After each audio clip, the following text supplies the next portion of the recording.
Welcome back to the Landlordship Podcast. So in today's episode, we're going to be talking about DIY maintenance.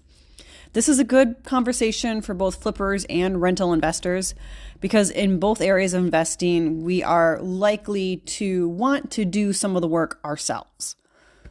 So I feel like this is a really good conversation to have. We're not necessarily going to be talking about how to fix things. Like, I don't want to give that impression. Like, I'm not going to sit here and walk you through replacing a door or something like that.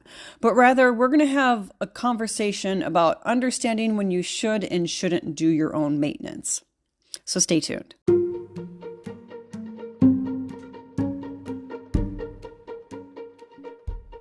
Building a real estate portfolio is as much about buying properties as being a de facto entrepreneur. I'm Karina Ufinger. I'm a multi-property investor, rental management company CEO, and also a landlord coach.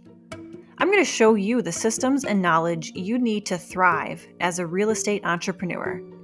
From your first property purchase to building a portfolio of passive income where you work less than 5 hours a week, you'll learn the essential information and skills to build a profitable portfolio and live the life you truly want. Whether you are well on your journey or just starting out, you're in the right place. Welcome to the Landlord Chick Podcast.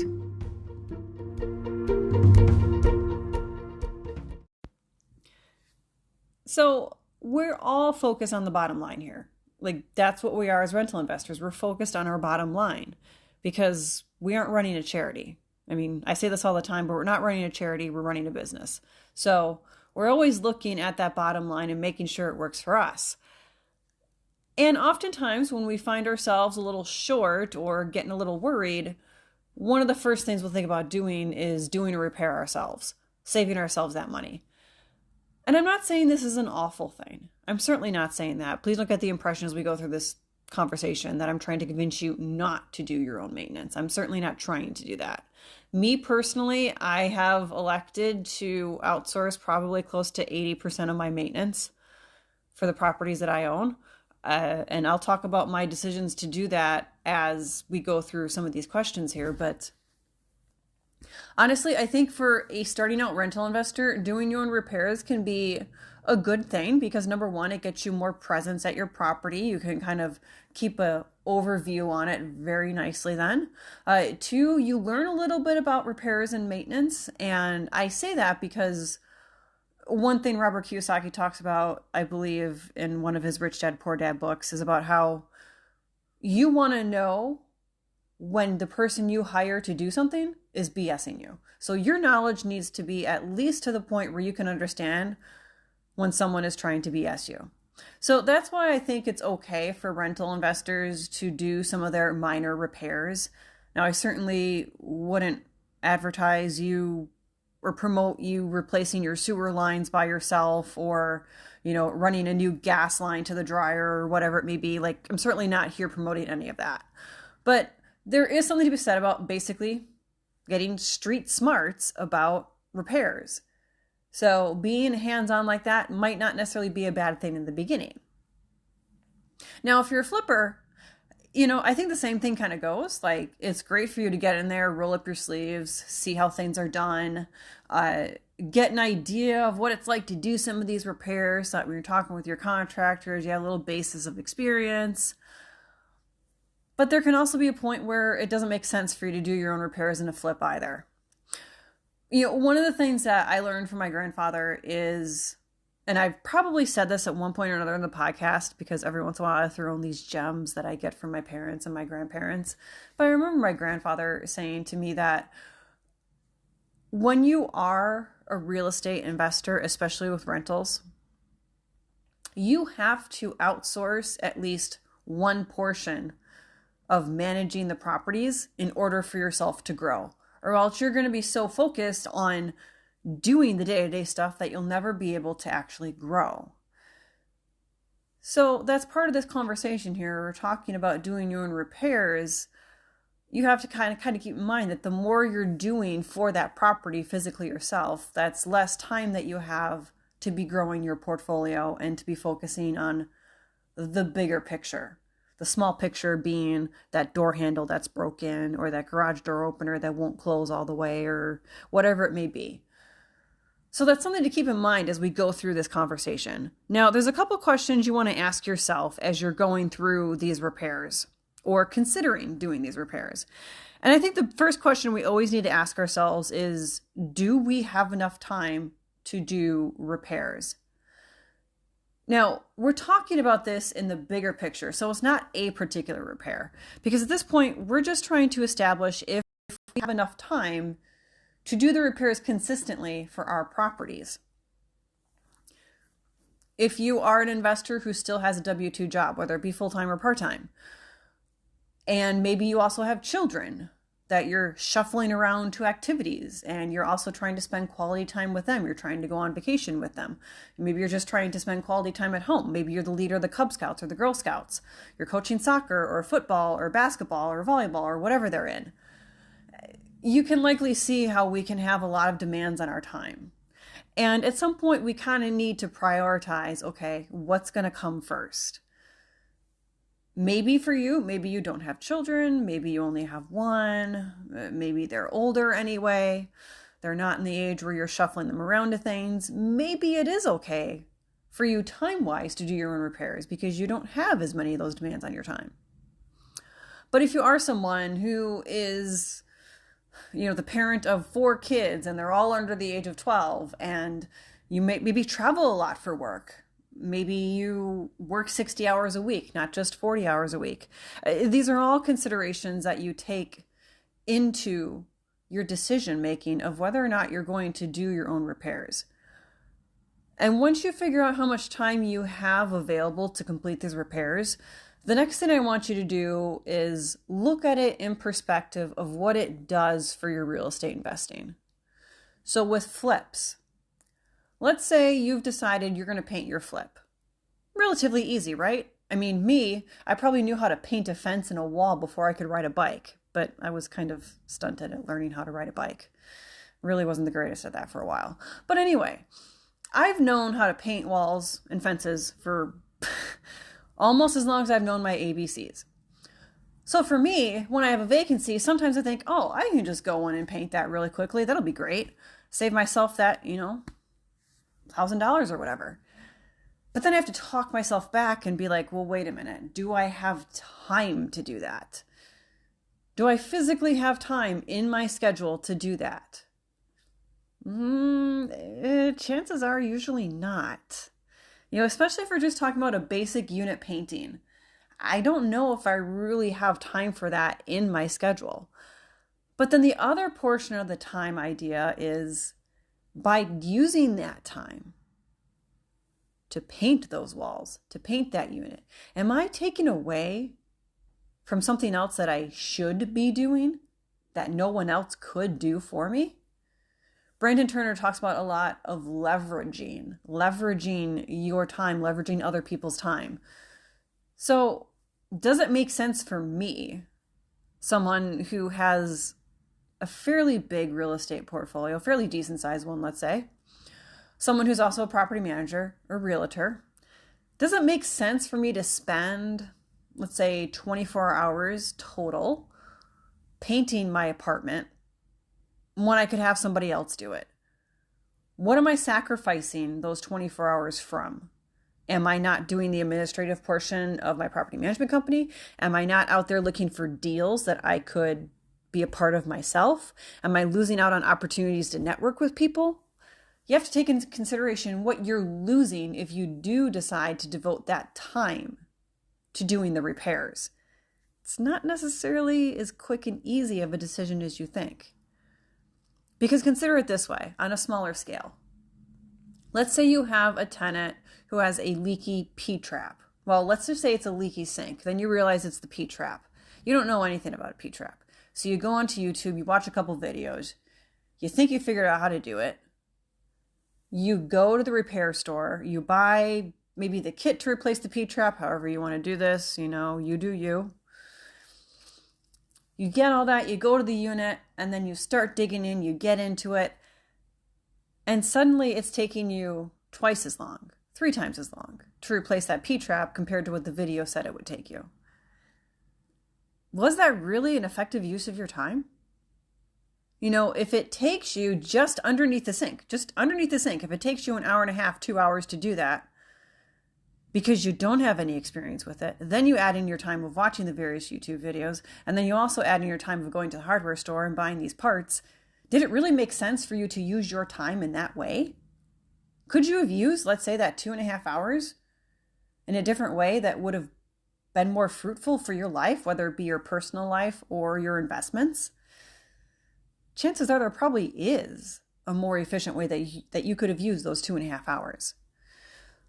So when we talk about time, look at it in both perspective. Now, as a rental investor, the other thing I want to say is you want to be sure that you can complete the repairs in a timely fashion. Tenants don't like to sit around and wait for things to be repaired. Now, I'm not advocating for same day or next day response. I mean, we're not Amazon. But there are certain repairs that have a realistic time frame to them of when they should be completed. A broken kitchen faucet, for instance, that prevents them from using their kitchen sink or faucet, that's something most people would want to see fixed in like 3 days. It's a real thing that it's like, man, once that's broken, you realize how much you use it, and it's a big inconvenience when you can't use it. Versus, let's say, a window that maybe won't unlock. Assuming that, it's not like a heat, like a heat streak, 95 degrees, and they got to open it for airflow. Maybe it's not such a big deal when you get to it in like a week or a week and a half. But you want to be sure you can actually get to these repairs in that time frame. So I often recommend you just take a moment to put yourself in your tenant's shoes. After you've looked at your schedule and say, okay, it looks like I have a little bit of time to do repairs. And actually look at how your schedule falls throughout the week.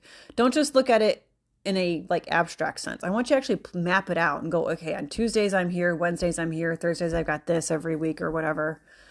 Look at it and go, okay, if a tenant calls with a repair on Wednesday, is it a repair that can wait until Saturday, which is the next day I have any available free time? What are the repairs that wouldn't wait that long?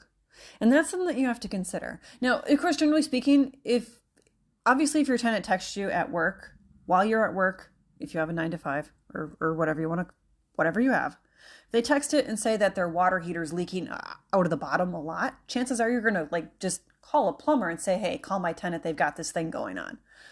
But with the other repairs, those are the ones we're talking about. So can you get to it in an efficient time frame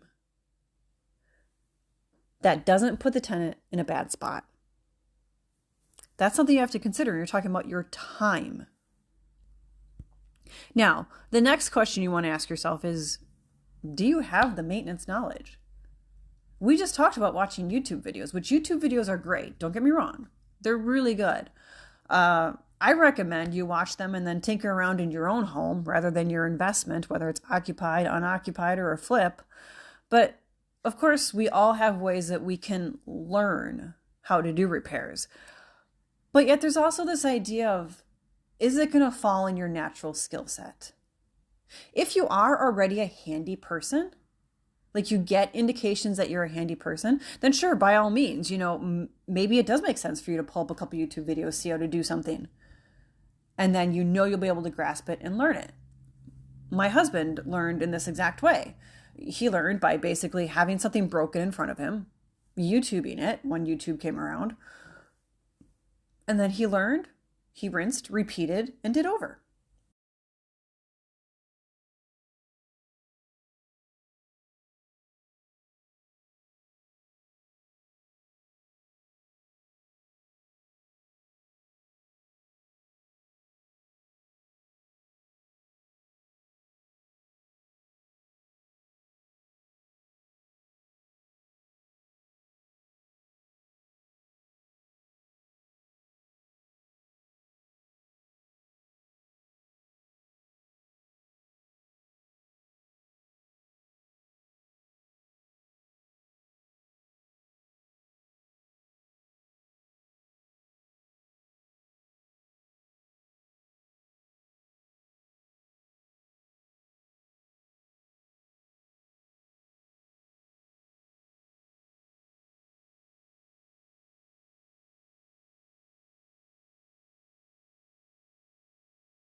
And then the third question is, does it take a licensed professional?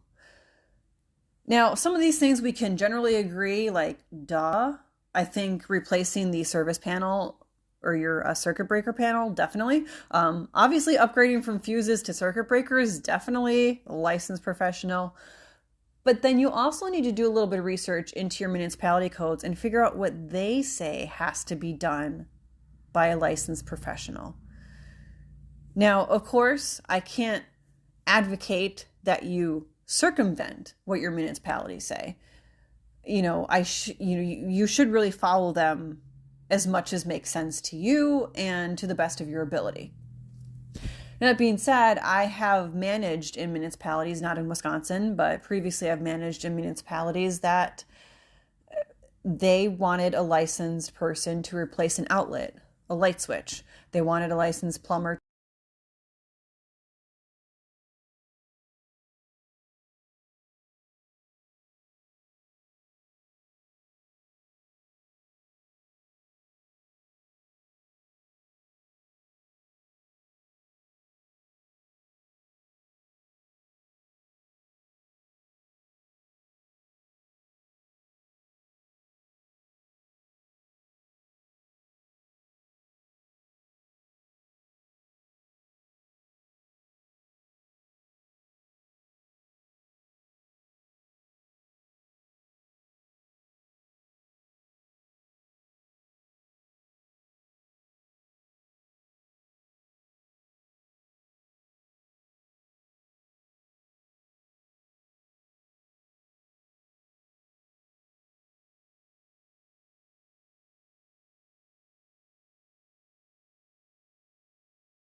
Next question is, what is the cost of the repairs that I'm trying to save myself?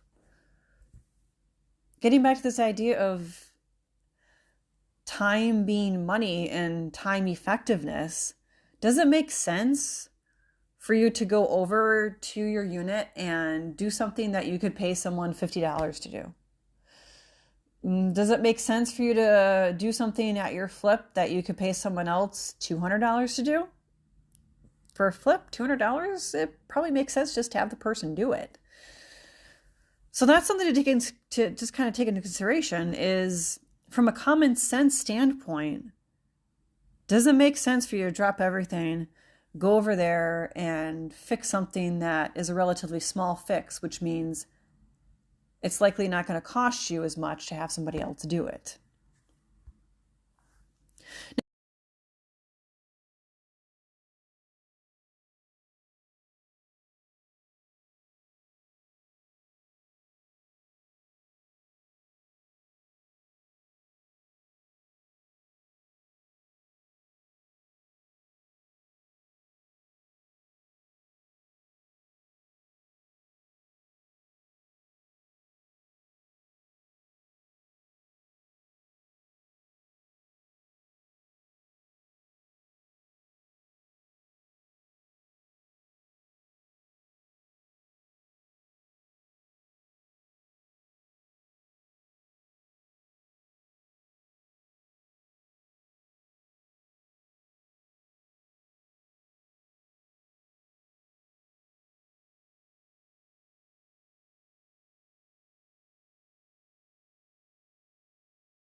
Some of your repairs to the tenant.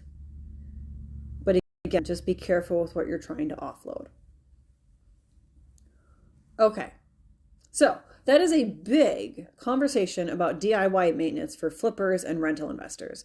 I hope you guys had some food for thought from this. This really is meant to be a thinker episode, get you thinking, not necessarily actively doing things. This is one where you kind of ruminate on it. So ruminate on it. Love to hear if you have any questions or thoughts on this episode. Find me over on Instagram, Landlord Chick. Find me on Bigger Pockets.